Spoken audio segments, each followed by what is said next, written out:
আসসালামু আলাইকুম। কেমন আছেন সবাই? বর্তমানে যারা ইনসাইড ভিসার আপডেট চাচ্ছেন, আজকের ভিডিওটি আপনাদের জন্য। বর্তমানে ইনসাইডে কি ভিসা হচ্ছে? অনেকের প্রশ্ন যে আবুধাবির ভিসাগুলো কি আসলে হচ্ছে নাকি হচ্ছে না। আবুধাবিতে যেখানে আগে 9টা 10টা পার্টনার ভিসা হতো, সেখানে এখন মাত্র 2টা ভিসা হচ্ছে। 2 পার্টনারে একটা লাইসেন্স, 2টা পার্টনার ভিসা হবে। আর শারজাতে কোনোটাতে 2টা হচ্ছে লাইসেন্স বুঝে, কোনোটাতে 3টা 4টা পর্যন্ত ভিসা হচ্ছে, কোনোটাতে 4টা কিন্তু হচ্ছে না। তো এগুলো আসলে আপনার নসিবের উপর নির্ভর করতেছে। কোনো লাইসেন্সে দিচ্ছে, কোনো লাইসেন্সে দিচ্ছে না।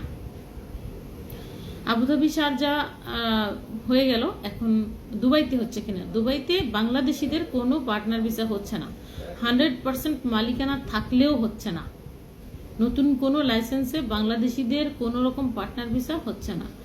তাহলে এখন যারা ক্যান্সেল হয়ে গেছেন, যাদের ভিসা শেষ হয়ে গেছে, তাদের কাছে আর অপশন কি আছে? যারা পার্টনার ভিসা লাগাবেন না, আপনাদের কাছে অপশন রয়েছে শারজা ফ্রি জোন এবং দুবাই ফ্রি জোন।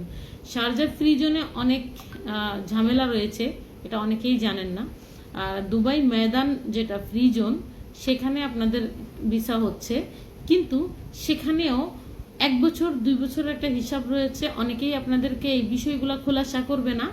তো 2 বছরের কমপ্লিট ফিস অনেকেই পে করে, অনেকে পে করে না সেকেন্ড ইয়ার। তো এই ধরনের প্রবলেম রয়েছে, এই জন্য দেখে শুনে আপনারা ভিসাটা নেবেন।